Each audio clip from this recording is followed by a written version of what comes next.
There we go. We're live, episode 1. Yep. Exciting. About a month in the making. Yeah. But yeah, man, it's Monday. Yep. Fire it off. That's the one thing we got to get used to, right? Which is like learning how to not talk over each other. Like that's something that.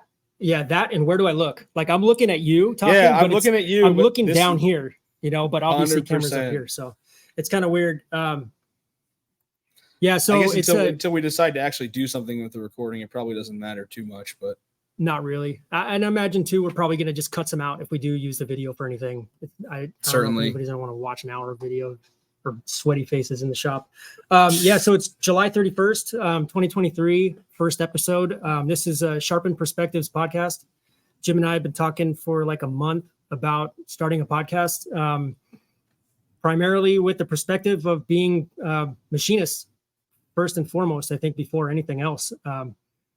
There's definitely a different perspective that we have on making knives and continuous improvement on our craft and what we do. And obviously, we're machinists. So I think, it's ironic. You look at what a lot of guys are doing these days, and especially in the knife space, typically I guess you can go back, right?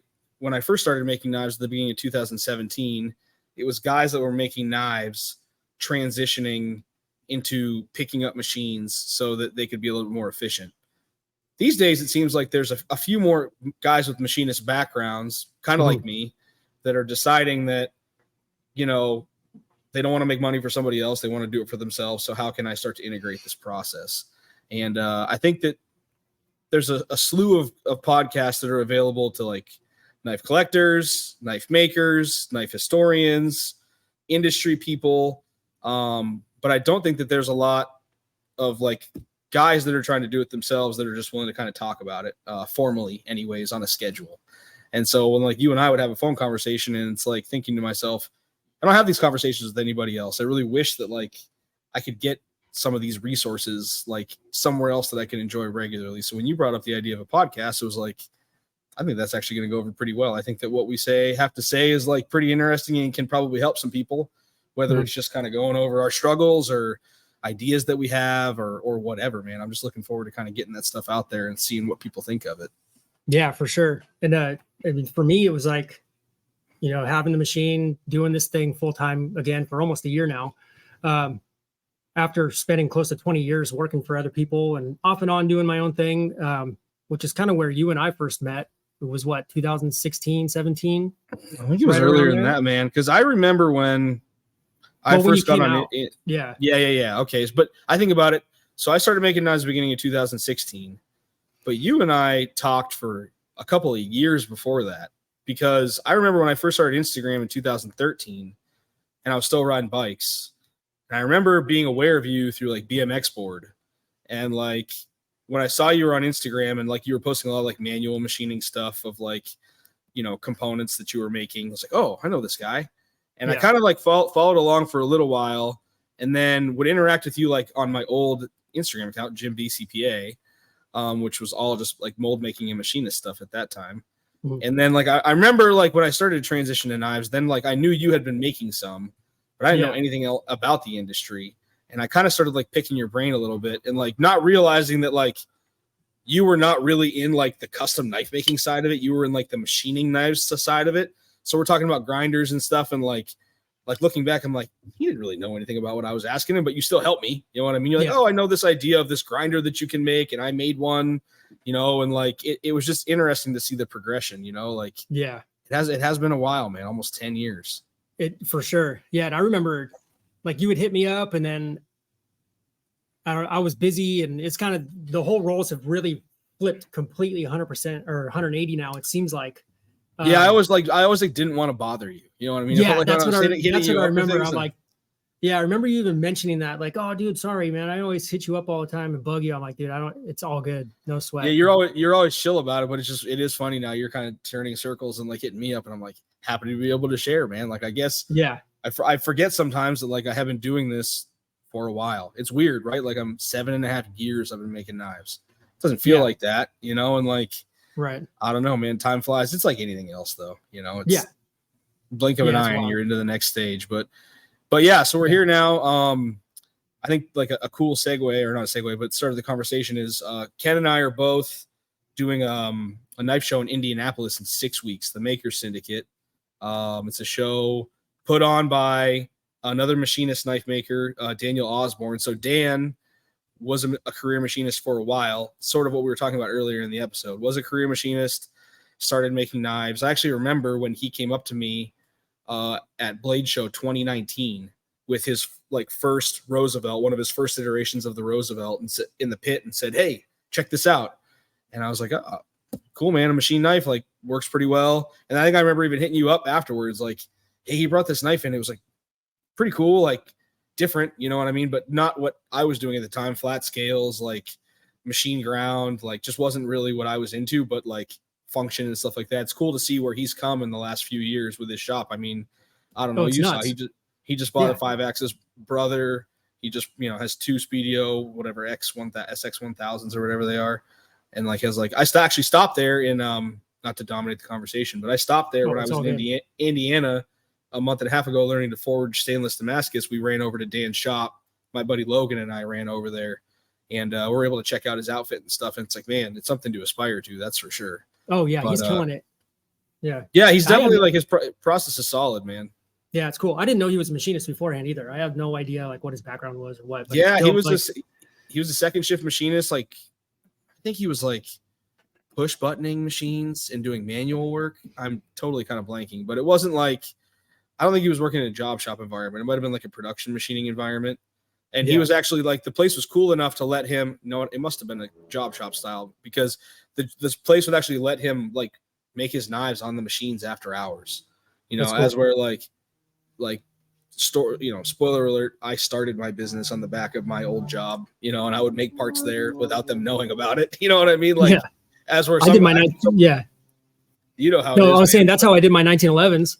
I used the Bridgeport in their engine lathe like during the clock, you know. Hey man, the old government jobs, looking over your shoulder, hoping you ain't getting busted. You know, now we'll never get a job anywhere else again, but fuck it. Whatever, But no, so you know, so Dan, anyways, so Dan is putting on this show. The story behind it is he's only ever done one other show, and it was Blade Show maybe 2 years ago. I wasn't there, maybe the one right after COVID, and he did well, but he was not super enamored with just like all of the overseas stuff that was present. You know, he just was not thinking that like that was the experience that he wanted at a knife show. He wanted knife makers that were making an effort to do things domestically, and so he put together this show, which, I mean, honestly, I gotta be honest, I'm loving these like smaller maker shows that I've been to, like whether it be the Kentucky Custom Knife Show or this one that I was just at this last weekend, the Portland or the Pacific Northwest Custom Invitational in Seaside, Oregon. There's a lot of these like smaller niche shows popping up. Yeah. And so Dan actually invited us both to be a part of that show. And so the beginning of this podcast is actually kind of coinciding with the beginning of our prep journey leading up to this show on September 16th. So yeah, it's perfect time. Yeah, it's perfect timing. Like I hit you up kind of to really talk about more or focus more on like the machining side of it, like straight up CNC machining, you know, yes, CNC machining knives, whether that's, you know, just machining handles or milling primaries or whatever, you know, there's all kinds of heat from everybody on both sides and discussion on the internet about it. And, but we have a whole different view on all that stuff, I think, than a lot of people.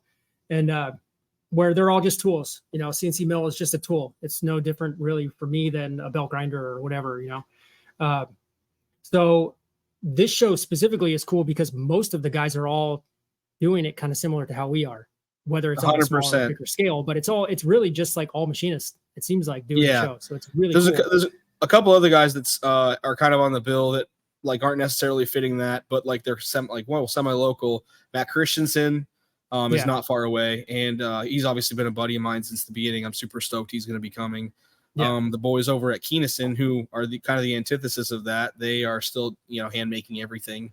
Actually, just today I was chatting with Dan, and this weekend I saw a buddy of mine, Scott Hansen, who makes awesome handmade custom folders.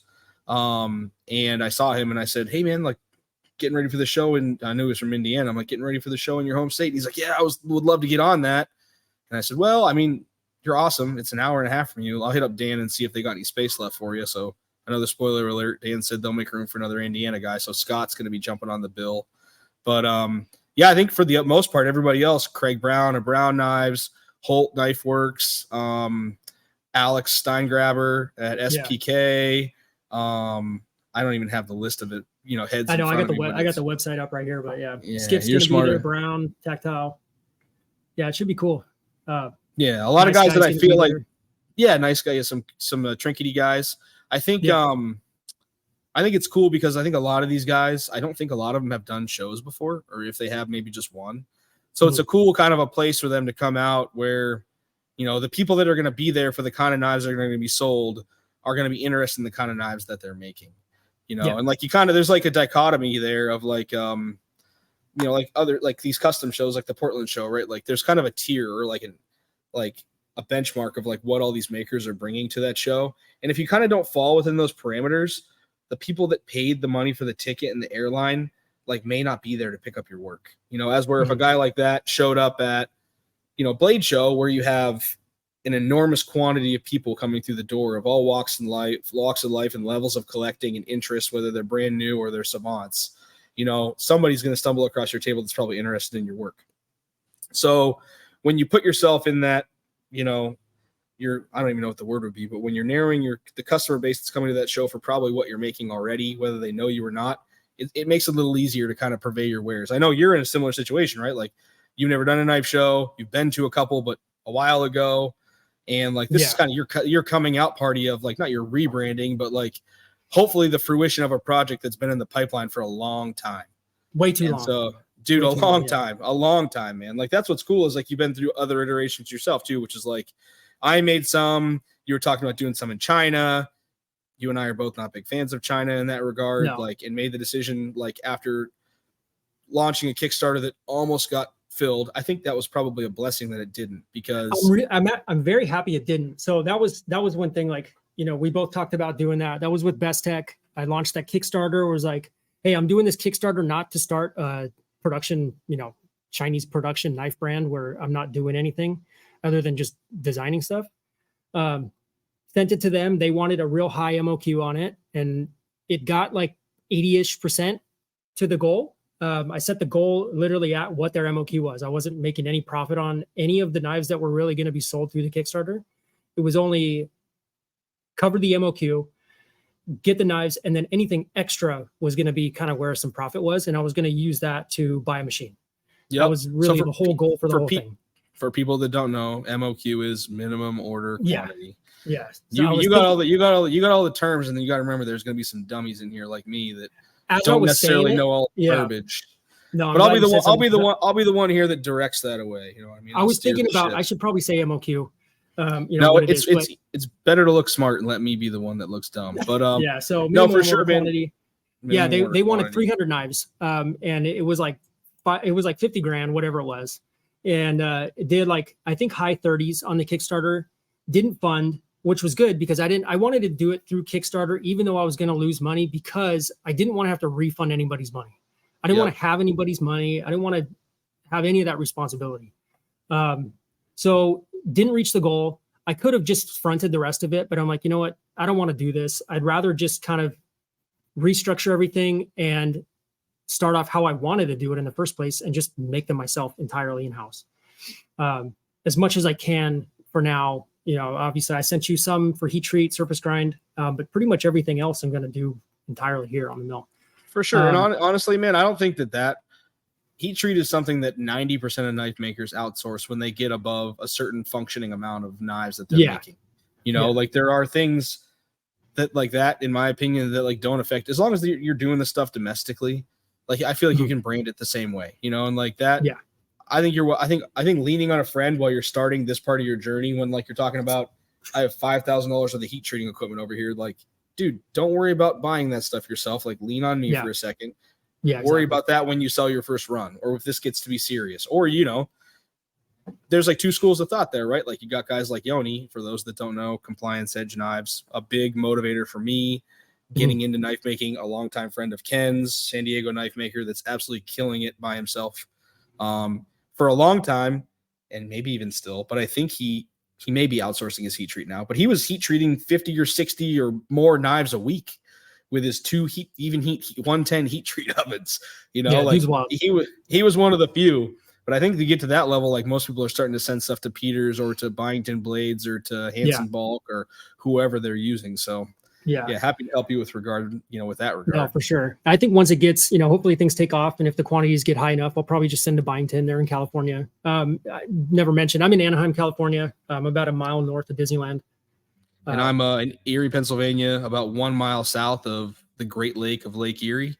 So we couldn't be for more opposite places doing something similar. And you find that story to be pretty true in knife making a lot. Like, when I'm at this show this last weekend, there's people from all corners of the United States. And like the one thing that brings us together there is knives. Here, it just happens to be machining.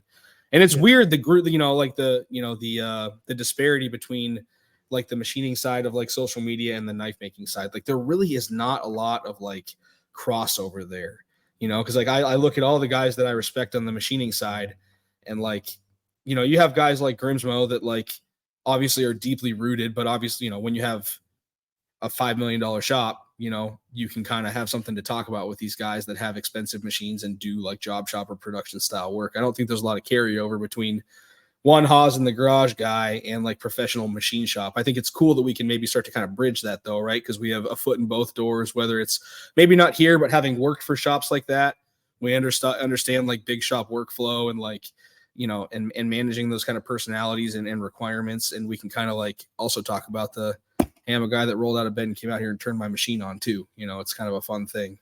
Yeah. Yeah. We live like very parallel lives too, kids and wives, and makes it super easy to talk. Shops at the house. Yeah. Yes, dude. Similar issues. As I think about that, like it's so important to have somebody to talk to that's like, yes, I have kids. Yes, they're young. Yes, I'm ambitious. Like, yes, I want more. Yes, I'm trying to grow my own brand, not just like, so like you've been doing some job shop style work for the last year since you left your last job. And I think you agreed, like, you kind of want to get out of that, right? Like being beholden to other people isn't what we're looking for. And we really want to invest in ourselves 100%. And I feel like there's some guys that are meant to collect a paycheck, whether it's doing other people's work. I guess I'm kind of doing both. I'm doing other people's work and my own work. But, and there's some people that are meant to kind of push forward with their skills and do their own thing. And I think we want to be able to kind of highlight that for whether it's to give motivation to the guys that already have machines on ways to streamline their processes, or whether it's guys that have a formal background that are considering buying a machine and doing it on their own, trying to show them that it is possible and you can do it. I think that's one thing that surprises me the most. And I don't mean this in a bad way at all, but how many of like my knife making friends that have machines that are like killing it. And I'm like, I wish I was a fly on their wall to see how they're doing it. They must have the most dialed process. And then you talk to them and they're like, no, this thing's just like a glorified water jet, dude. I tab everything out. I'm still blending all the profiles by hand. I'm still hand chamfering parts. Like they're not using the machines to the same capability. And like, I keep thinking to myself, like, man, you guys are so close to being able to do it 100%. But at the same time, from an outside perspective, they're killing it. They're getting a lot done. They have a ton of models. They're using crazy material combinations. Like it looks like they must have a machine with 10 different pallets that they're able to move through. And it's like, no, they've just found a way to like make what they're doing work. And like, that blows my mind that you can kind of do it how, with any background, you can make it work with enough effort. Oh, totally. So, yeah. It's cool. Yeah. I mean, so you're doing production stuff for other people, but it's all still within the knife industry, which is cool. For sure. Like and very niche. It is very niche. And I got to be honest, like I don't have much of a desire to go back to like job shop style tolerance, blueprint work. And like, I like making what I'm making. I found a way to make it well. I mean, I made 10,000 different components over the last 15 years of my old job. And like, sometimes I don't really feel like always being in the prototyping phase. You know what I mean? Where every job is like small order quantity stuff, like whether that's 10 pieces or 100 pieces, either way, at the end of the week, you're moving on to the next job. You know, I'd rather operate within the same realm, build a process, maybe change the shapes, but like at the end of the day, the form and function is still the same. And, that kind of gives me a little bit of extra mental capacity to like put that into the creativity of my own stuff. Right. Like, I think that's the move for me is like pay the bills, doing work for other guys, but at the same time, while the machines are running, being able to work on my own stuff and be creative in my own place is like, that's where I want to put that energy once the machines are running on stuff that's already programmed, so it's a kind of a sweet spot for me. Totally. But And you can almost kind of use the work that you're doing for other people because it's so similar to your stuff. You're essentially developing your process on someone else's dime still. oh Which yeah, is I cool. mean I didn't transition my Yeah. own stuff over to this same manufacturing process until a year after I started making stuff for somebody else. You know, Yeah. I had three jobs going, and I finally was like, okay, I've made hundreds of knives. For those that don't know, I make them, they call them Mac style, which is machine assisted custom style, more or less. I'm manufacturing all of the components for a knife, two sets of handles, a backspacer, a pocket clip, and then the blade, both pre-heat treat, and then they're heat treated, surface ground, and then hard milled or post heat treat machined. And then I assemble them all and send them to the makers in monthly batches. Then at that point, those makers have to grind the blades, set the locks and the detents, apply finishes, and sell. So they're getting a platform every month that is consistent where they can then build a process around finishing. And so once I started, I had made hundreds of knives Mac style for other guys. I finally was like, and I actually put my own stuff pretty much on hold for that time, just because I was transitioning to working for myself. And like, I didn't really have the wherewithal or the energy to like do both yet. It took me a year of doing one to feel like, okay, I'm in a good place to start to launch my own product. And it wasn't until last July, right around actually this 1 year ago, this week, that I finally like took the time to like redesign and reprogram all the fixturing and all the sequencing for taking my own designs to the same method of production. So yeah, I for sure built a better process for making my own shit on the backs of my customers. It was the best thing I probably ever did, man. Like, and now I look back and I'm like, how did I ever make my stuff like for years before, like piecemealing it on shitty fixtures without no continuity? And it's like I spent too much time and money, and like it just wasn't smart. But you wouldn't appreciate, like anything in life, you don't appreciate the step up if you're not stepping up from somewhere. If you're always at the top level, you never can look back and be like, man, I really didn't have it figured out back then. No, but it's like you said too, like the rising tide raises all ships. You know, like they're improving their stuff by improving your process, and you're not using your customers. You know, it's not like you're taking advantage of them because they're getting what they ordered, and every batch that they get is even better than before. Yeah, I kind of have to remind them of that stuff too. Is like I'm continuously making improvements, you know. And I always ask them like, hey, if you want anything changed or you see places in the process that could be better, like or the finished product, let me know. We can change it. This is a robot that'll do whatever we want. You know, as long as you're not completely changing everything about the knife, we can make small tweaks. But actually, a cool thing that's like kind of stemmed from this that I wasn't really thinking is that like I think a good portion of the guys that are getting Mac stuff are now getting interested in doing CNC stuff themselves. So like Brian Brown, I know, is trying to buy a machine. I've been doing the Mac 51 for him. Kurt American bought a CNC router and is doing some like inlay stuff and stuff that he's doing, but I know he's interested in CNC. Ian Pekarsky, CMF, is just a couple of weeks ago was talking about getting a CNC. And so I think like these guys are getting exposed to like, man, it's nice to work with the consistency of parts that I'm getting from him. And like, if I want to have longevity in this for the next 20 years, like I have to start to look at having some assistance. I don't want to hire somebody. I don't want to work more hours. So what do? I buy a machine and learn to use it.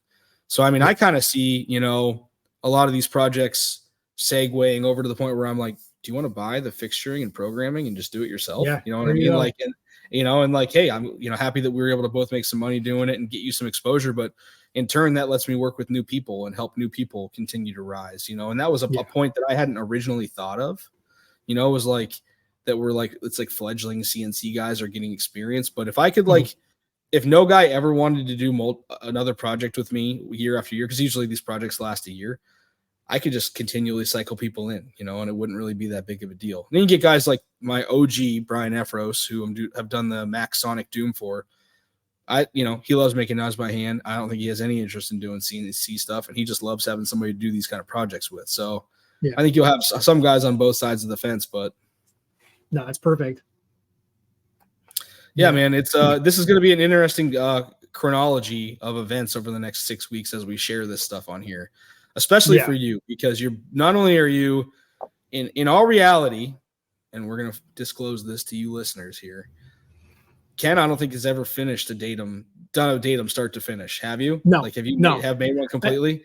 I sent you the most complete one when I sent you my first blade. And that was literally, I mean, I've made complete knives for plenty of people. I've made parts for people that are on the Maker Syndicate list, you know, that We got to preface that. We got to preface that Ken has made a lot of knives, a lot of complete, ready-to-use knives, just not of this particular model.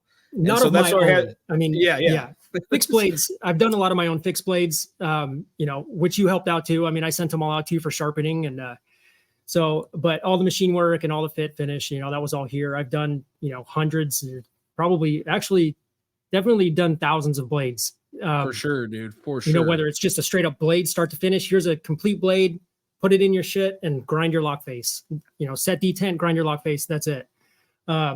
Fixed blades, for others. My lights are dying right now, so I got to definitely get a good key light set up in here. Your lights are dying. My watch is buzzing because it's dying. All of our shit's dying. But anyway, so you've done that. You've done a lot of work, but it's interesting to see you now get to build a new process. Like for those that don't know, Ken's, I feel like his strong suit has always been like fixturing, conceptualization of projects, like streamlining and efficiency in manufacturing. So like at his 2 jobs ago, I mean, he was more or less like call him a manufacturing engineer, but he pretty much went in there and ran cleanup on all the shit that they'd been doing super efficiently for as long as they had been. And so I have when you're telling me it's going to take me, over the next 6 weeks to build knives, like I know you can do it. Strong design intent, strong understanding of manufacturing process and setup, and like strong background in like logistics and scheduling. So like I don't see there's being any issue as long as you don't hit any major speed bumps. Don't crash the machine. You know what I mean? Like beyond that, nothing catastrophic happens. Yeah, phase converter goes out or something stupid. Yeah, man, that's the last thing you need. But shy of that, I mean, you're going to be pulling your hair out. But I think, you're going to hit the milestone in 6 weeks to show up at the show with a pile of awesome. And it's going to be rad. Yeah, checking in with you every week, too. I got to have some progress, too. There'll be some accountability. Honestly, it's good for me. And this last month, preparing for the Portland show, well, technically the Seaside show, that was my first foray into like running a full month of true Mac production while also trying to double time and make knives to prepare for the show. And I went into that pretty nervous, right? Because I'd almost never done like both in volume at the same time. Last month, I made more Mac knives than I've made in the last 2 years. I also was able to finish machine components for 8 knives and come to the show with 8 knives, 5 that I finished myself. The other 3 were collabs with a buddy of mine. And like felt good about it. So like I'm going into the Maker Syndicate show. This is almost like a test of like, okay, I think I figured it out. I'm going to streamline a few things. Let's see if this translates to another run. Do the time frames look the same? Do they improve? Do I do worse? It kind of sets the stage for like, what my years to come are going to look like. Cause I'm telling my wife, man, it'd be sweet to do 2 shows a year. I don't want to do 5, but to do 2 shows a year where like guys can get a hold of because that's the one thing in this day and age with the internet, you can make a knife look good in the photo. You can make a knife look good in the video, but these people are spending $1,000 or $2,000 or $5,000 on a knife. They don't get their first real experience with it a lot of the times till they open the box when it comes in the mail. And like, it's awesome to go to the show and let a lot of people, whether they can buy your knives or want to buy your knives or not, handle your work, give you feedback, help changes. Like my hands are like steel mitts. So like a lot of times when I'm touching things or like feeling my detent or action and stuff, you're desensitized to like what maybe it's the guy whose hands get blisters when he washes his hands. You know what I mean? The office guy, or the soft hands guy. You want everybody's perspective. You know what I mean? And so the show is cool for that because it kind of it gives you an extra perspective to make changes. But I'm excited for this prep for you, man. No, it's cool. Yeah, I'm excited. And getting back on the knives too, which is it's weird because this whole thing has come extremely full circle where I started hitting you up, maybe a month ago or whatever about, hey, I'm going to start working on these datums again. I don't even remember what my process should be on these things. I want to make them as efficient as possible. I don't mind dedicating time and cash and everything to work holding. It's like, that's pretty much like you said, making dedicated fixtures and stuff. Like I don't mind making fixtures and pallets and doing all this stuff for it. If I'm doing 15 blades for somebody else, I'm going to be using one of my general fixtures that I use for that stuff. But for my stuff, obviously I want to build kind of production tooling right off the bat. It's kind of important, right? We were talking about that, right? Where it's like, do you do it down and dirty just to get the job done? Or do you take the time to make everything to a spec that is going to be something that then you can use the process going forward where your next batch isn't. I used to do that with the Mac stuff. I would prototype them down and dirty to get them into the hands of the customer. And then when they would like review them and, say everything was good to go, I would have to completely start from scratch, design new fixturing, reprogram every component. I'm like, why didn't I just take the time to prototype this, build the fixtures that I'm going to use in production, and then next month, instead of spending the entire month redoing it, I can in a week make their stuff. You know, and that has been a godsend. I mean, I've done, I think I have 10 Pearson pallets over there of jobs that I've, you know, have done or I'm currently working on. And like, I just make that stuff off the bat now. There's no point in not doing it. You might as well. Yeah.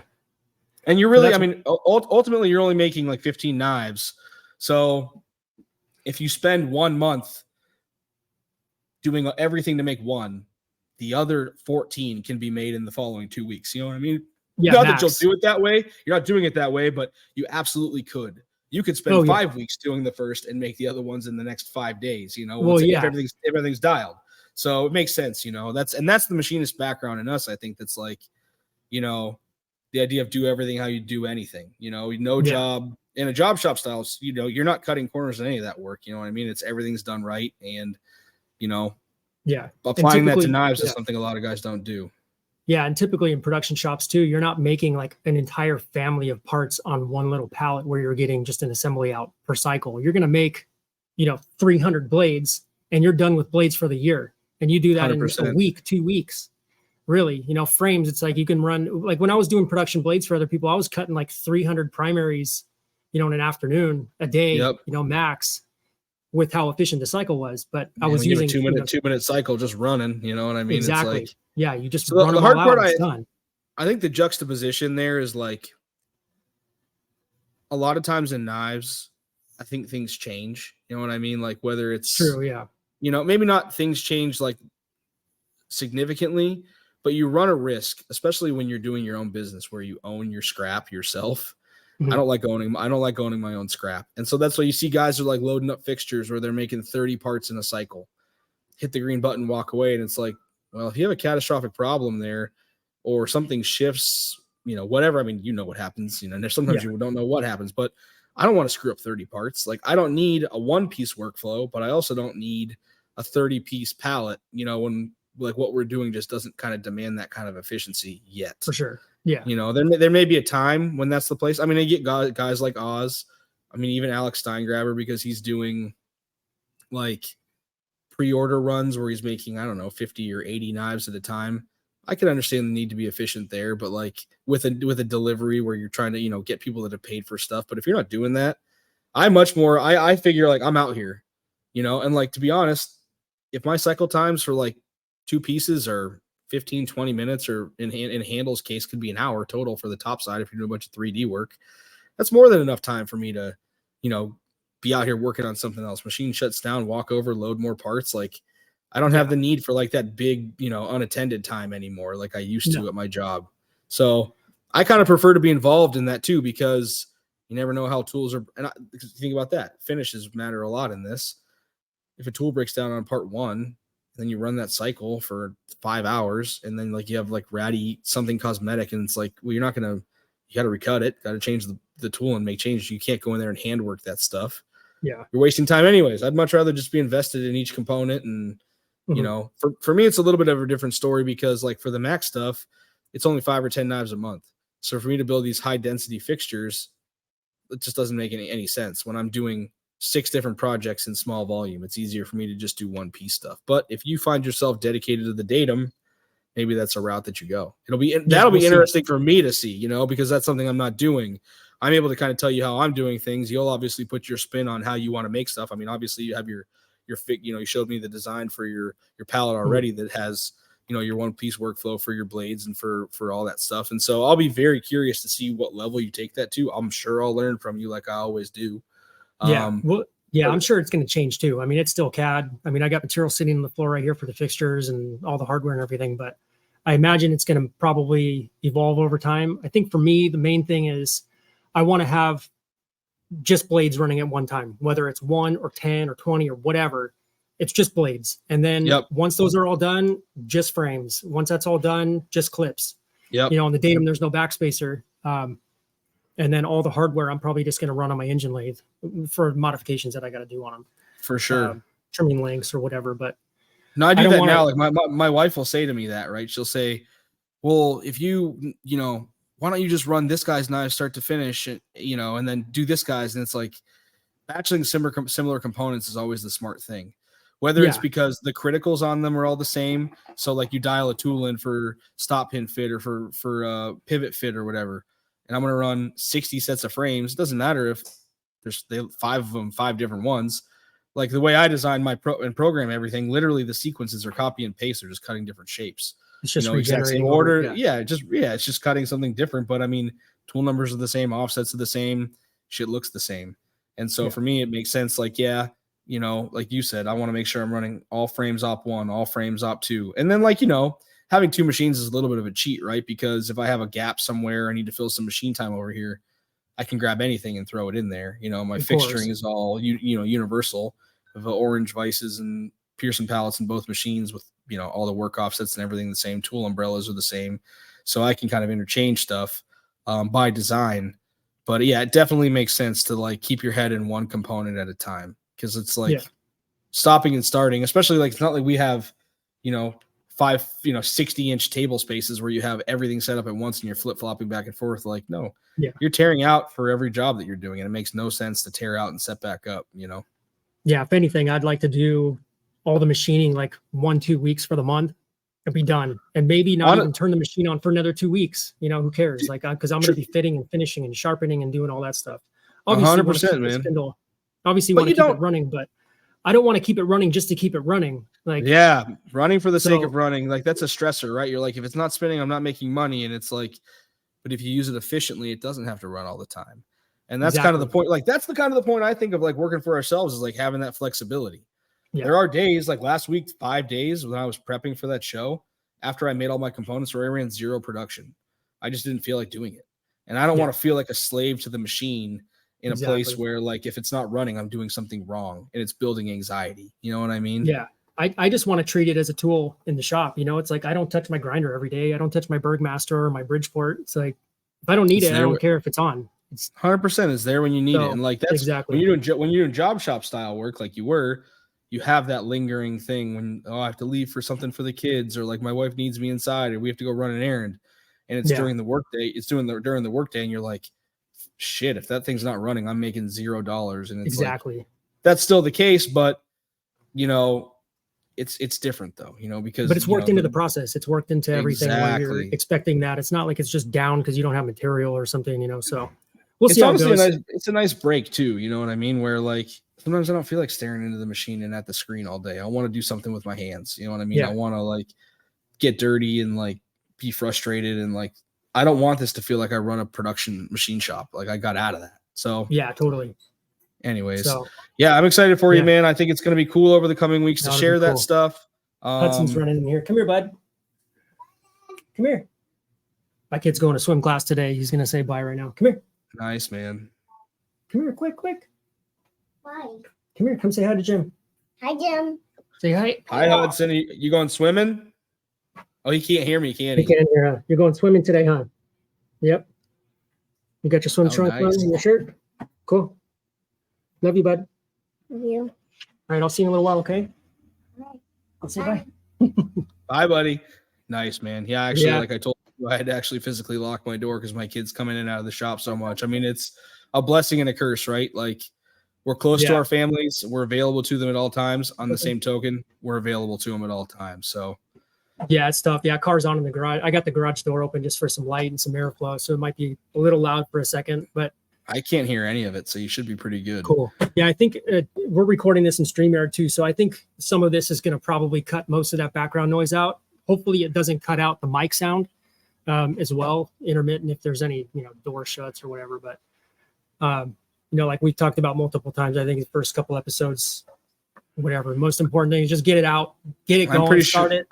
I'm pretty sure that's to be expected for any new production, right? Like we got to work the kinks out, figure out what to do, how to talk, how long we want things to be, et cetera, et cetera. But regardless, I think we're both excited to be here. We're both excited to share this stuff with people, to get into nitty gritty, cut our teeth on it, and hopefully it can make a difference for everybody. So yeah, I think it will, especially like you talking about how a lot of guys are getting into this more. I think there's definitely a big void in kind of what we do, and a lot of people, like you said, cutting their teeth and just kind of figuring shit out on their own, where if there's anything that we can do to assist in that, like you're talking about building processes and building fixtures and building things and maybe selling that, ultimately to somebody where they can just take it over. Or on my end, doing some videos and doing some educational stuff in Fusion or SolidWorks or whatever, where it's like, how to properly draw a knife primary with a nice sweeping plunge that's parametric, that somebody can modify, do on their own kind of thing. So I think it's going to be getting into that. And it's going to go very cool places. I think we both have a lot of higher aspirations and ambition beyond like just exactly what we're doing now. So it'll be cool to kind of be able to catalog and share that as we go and be able to maybe look back and be like, man, remember we were starting this podcast and where things were, it's going to be exciting. But on that note, man, I'm looking forward to having further conversation. I think we've had a great chat this first episode. Yeah. I think that we were going to play some catch up as to what had happened previously, but we're kind of at that window mark where we kind of hope that we would be on a weekly basis. And for sure. I'm looking forward to seeing what the week holds. For me, just a quick little tidbit for the shop ahead. Maybe you can share, or the week ahead for the shop, maybe same for you. I'm getting into the final Mac stuff for the month of August. My delivery's in 2 weeks. So I have a handful of components to still make for that. At the same time, I'm going to start planning out my builds for the Maker Syndicate show and figuring out what I need to manufacture component-wise there to start to build a schedule.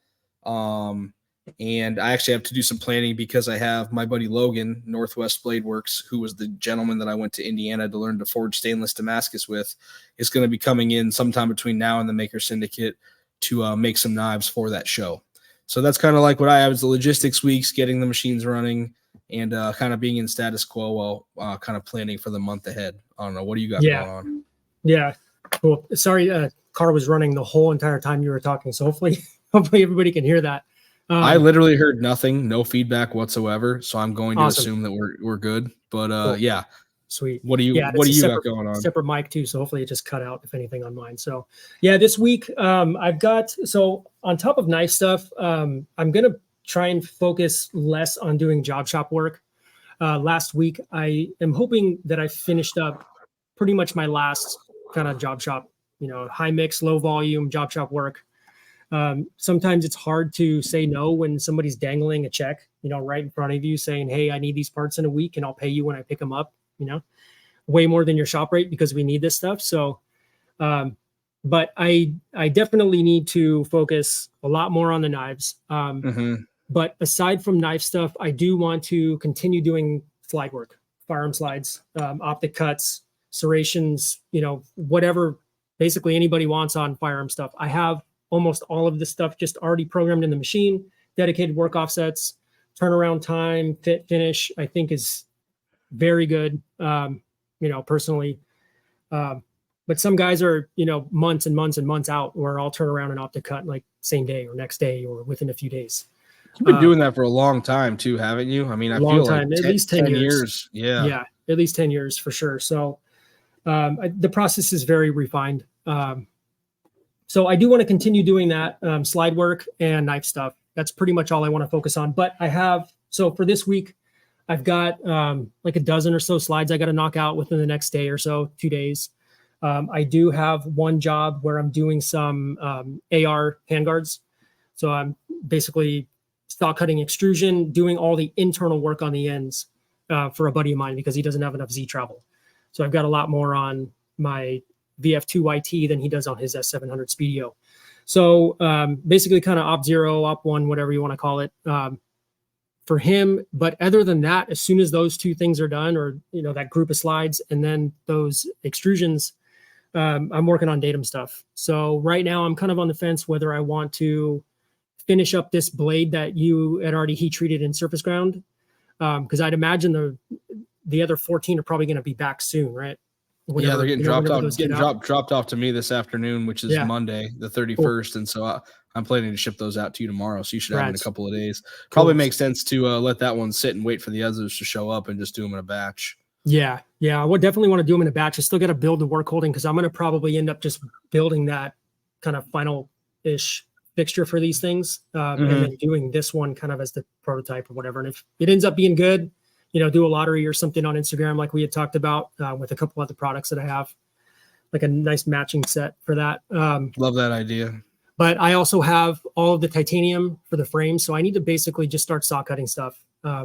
Once I have a pile of saw cut parts sitting in front of the mill, I'm a lot more motivated to like actually get them in the Hell machine. yeah, absolutely. So that's kind of what I was going at. I'm laying out all my water jet parts today because for some reason when I see them all there ready to go with their jaws next to them, it's just something about me. It's like, okay, I can get these in the machine now. If they're all you in could be running in 10 minutes, you know, it's like 100%. Yeah, it's a lot easier when it's all sitting out there in front of you. But anyways, yeah. So you got some saw cutting to do. Yeah. Finishing up. So finish up a bunch of slides, extrusions, and then just kind of get the knife stuff going. I have all the hardware. I've had basically, so I bought all this Magna Cut and I bought a bunch of plates of titanium, all the hardware, pivots, bearings, all that stuff like a year and change ago, about a year and a half ago, when I was going to start working on them at the shop that I used to work at. And thankfully, none of that stuff ever went through. It all kind of fell apart. In 2 weeks, it'll be a year. I think it was, right?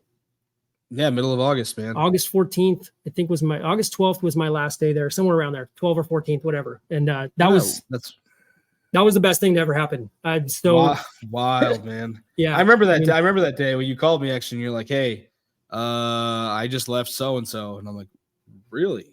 That was unexpected. Like, yeah, but I don't know. I'm going to kind of like plan, chill out for a little bit, see, I might do my own thing again. And for those that don't know, probably how long was it?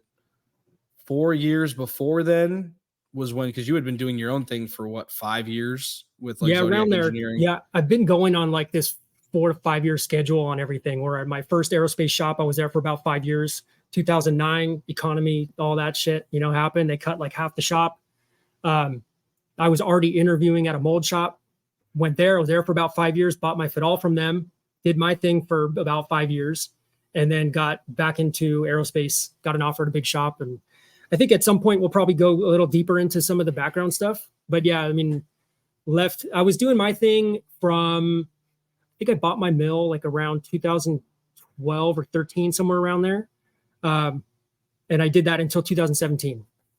So 17 is when the shop and everything, all that shit went down at the shop, and got that job at the aerospace shop, and was there from 2017 to 21, and then at the somewhere next around there. And I had a little 21 to 22.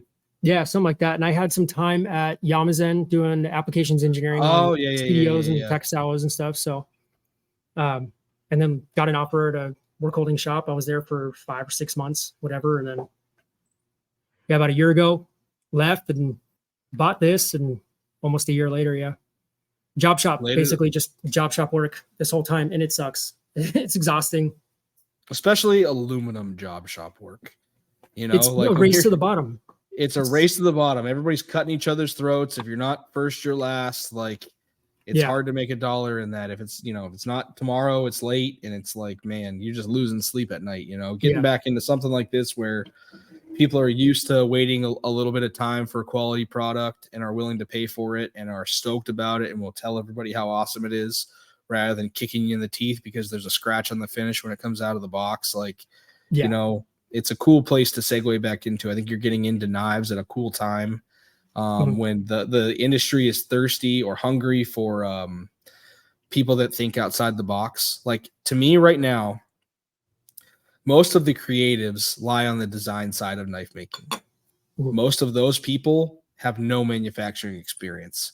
So the coolest knives that are getting made right now are not getting made here. They're getting outsourced to China. And so you're always a guy that's thinking about your design language translates a different way. And I think it's very distinct.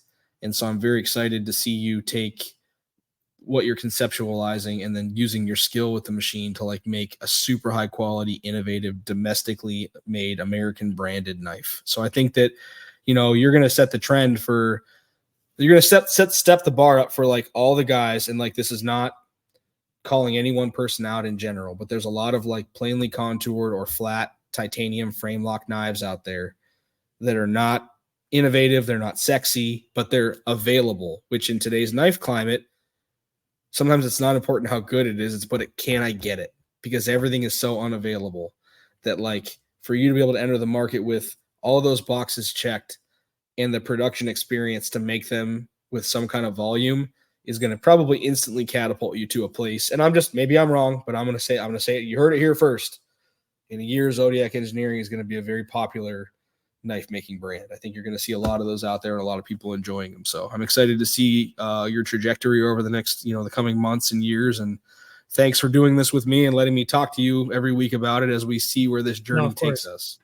Yeah, I'm excited, and I know we keep kind of winding down. I think it's going to be a cool transition, because the very first folder you ever made was at my shop, right? Sitting right over there on the bench. Yep. And that was in 2016, right? Somewhere around there. Mm-hmm. Summer of 2016. Yep. Yeah. You flew out, brought the Savage fixed blade, and hey, let's make folders. All right. We went through the whole process, and you left with, I think yours was done, right? Yeah. Pretty much. Honestly, it just didn't have a pocket clip. I think it needed a pocket clip, man. Yeah. It's wild to think that was 7 years ago. Actually, I think it was, I came out in July of 2016. So yeah, 7 years ago. It's crazy. And now we're here. So, and now I'm asking you, how the hell do I make folders? I'm happy to, hey man, I've been cutting my teeth on it for the last few years. I'm happy to share whatever I can, but on that note, I will pull the plug on this, because I know you and I will just both Keith going back and forth, but for sure. Yeah, let's get into our days, man. And I plan on checking in with you next week. Yep. Sounds good, dude. All right, man. Have a good week. Later. You too, man. Later.